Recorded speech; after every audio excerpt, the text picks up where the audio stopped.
लागे जब तू घूमे चारों और जनता बोले वाह आग बोल। चाकू के नोक पर नाम लिख हमले बानी, सिंगा तू बैर तू मंच की रानी। पायल के छनकन बाल के झटका, गिट्टोर हर आदा में लगे पटाखा। जे दिलवा मचा बा मचे हलचा, देखे वाला सब बोले वाह क्या अदा।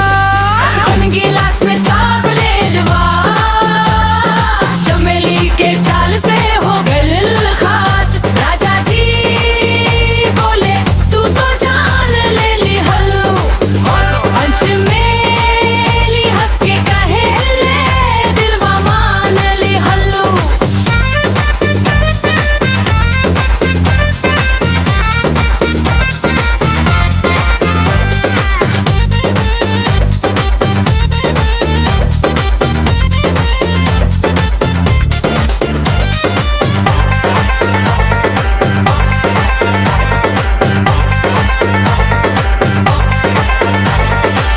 मंच पे जब तू घूमे चारों, जनता बोले वाह आग बोल। चाकू के नोक पर नाम लिखवले बानी, सोंगा तू धले।